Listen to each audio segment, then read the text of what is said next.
Oh, nice weather we're having. Yes. Well, You may sit down if you like. are you sure? I don't mean to interrupt your reading. Really, sit. The light is too bad for reading. I prefer to talk. Well, if you insist. You know, you have got to be the most beautiful girl I have ever seen. Honest. I had my eye on you since yesterday.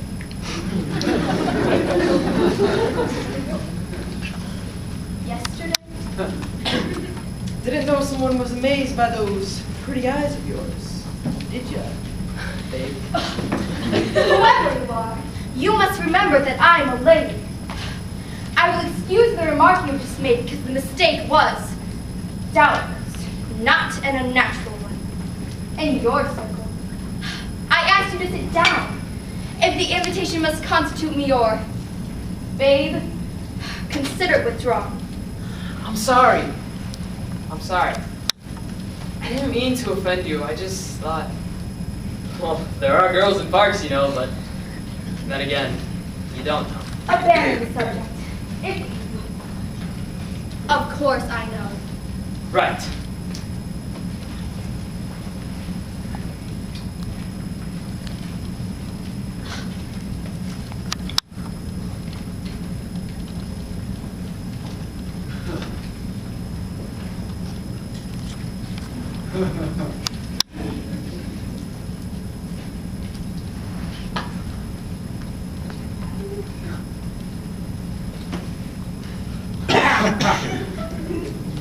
Tell me about these people passing in crowds each way along these paths.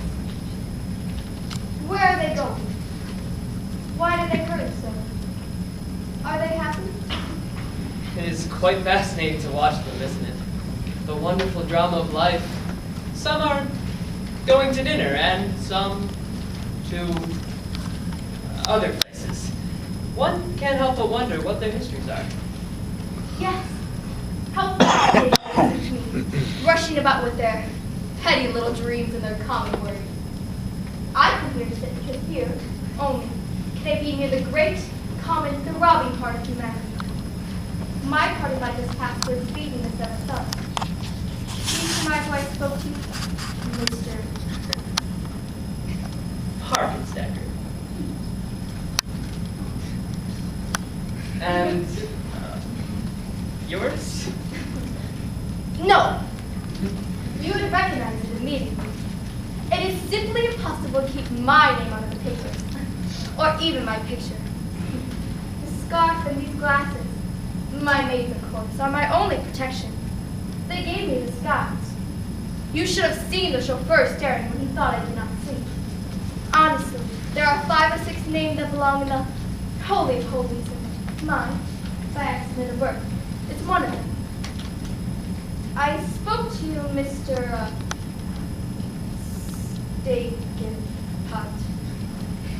Parkenstacker. Mr. Parkenstacker. Because I wanted to talk for once with a natural man, a real man, one unspoiled by the despicable gloss of wealth and supposed social superiority. Oh, you have no idea how weary I am. Money, money, money. Sometimes the very tinkle of the ice in my champagne glass nearly drives me mad. Now, I love to read up on the customs and habits of the wealthier class, but I want to make sure my information is accurate. Now tell me, I had formed the opinion that champagne was cooled in the bottle and not by placing ice in the glass.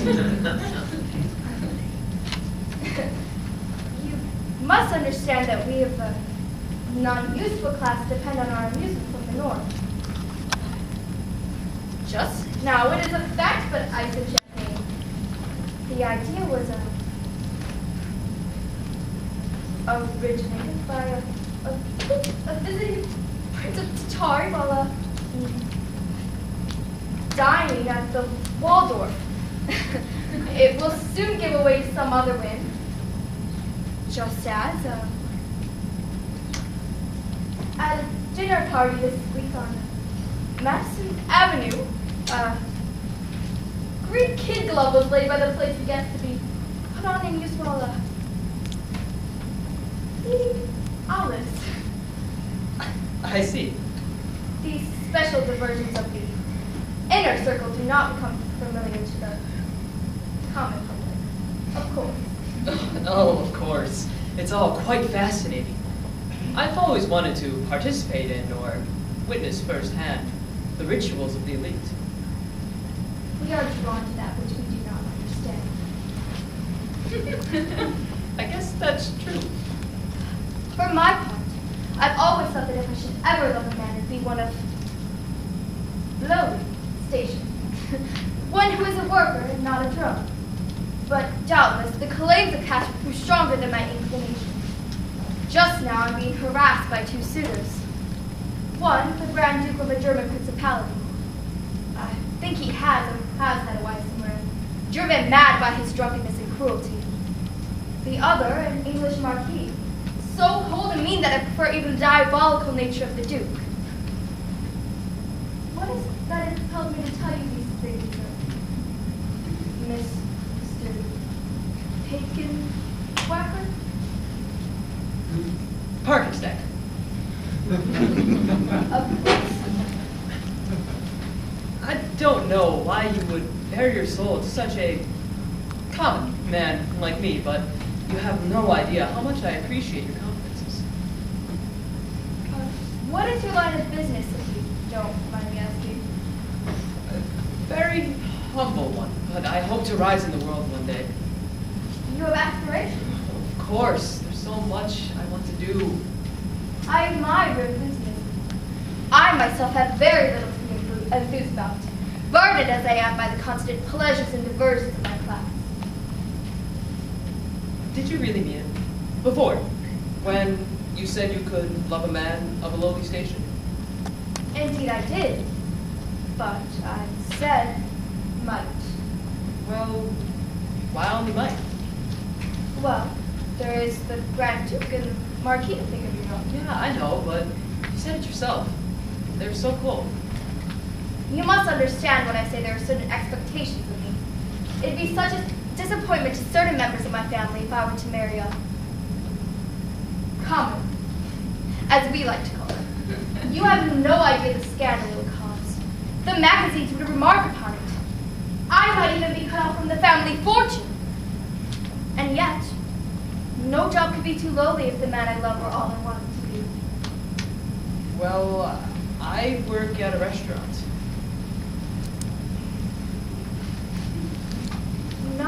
Not as a waiter.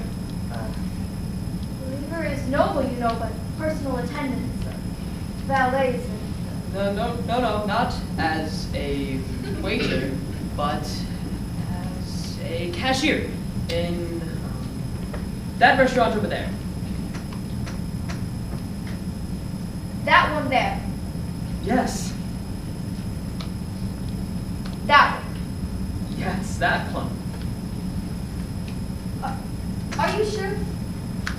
Quite sure.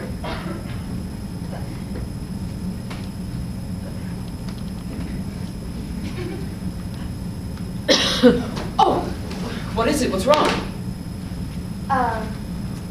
I am late for an important engagement. Engagement? Yes. Some sort of ball, or Yes. will I ever see you again? I do not know. Perhaps, but the wind may not seize me again. There's a dinner and a party and, oh, the same old round. Perhaps you noticed an automobile at the upper corner of the park as you came. One with a white body. And red rims? Yes. I always come in that. Pierre waits for me there. He thinks I'm shopping at the department store across the square. Good night. Please wait. Can I at least walk you home? Park is full of questionable characters. No. I mean, no. If you have the slightest regard for my wishes, you will remain on this bed for 10 minutes after I have left. I do not mean to question your intentions, but please do not follow me. Again, good night. Mary Parker, what on earth are you doing out here? Don't you know what time it is?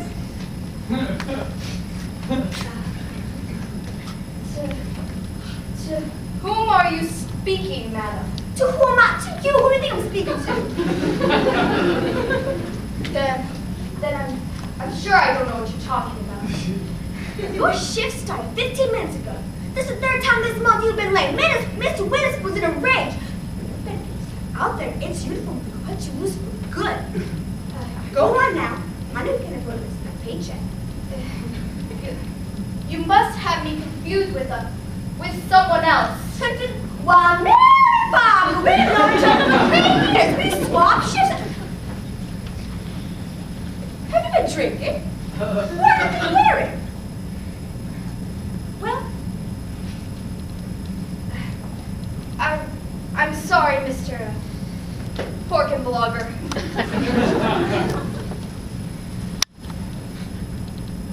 Parkenstacker. Parkenstacker? Yes, Parkenstacker. As in the Parkenstackers? From Forbes magazines? Forbes magazines? If only I were so fortunate. You must excuse me, my chauffeur is waiting. Chauffeur, what kind of crazy airs are you putting on? Waiting on a car. I'm due so. Since when? Since, I don't know. Get away from me. Why on earth, Mary Jane? Just leave me alone. Don't know you have been drinking. I'm going to tell you what. Wait, please, you forgot. Look. Excuse me, sir. Yes, Anna? Don't mean to intrude, but your dinner reservations, shall I cancel or? No. No. I'm coming. Very well, sir. The auto is waiting.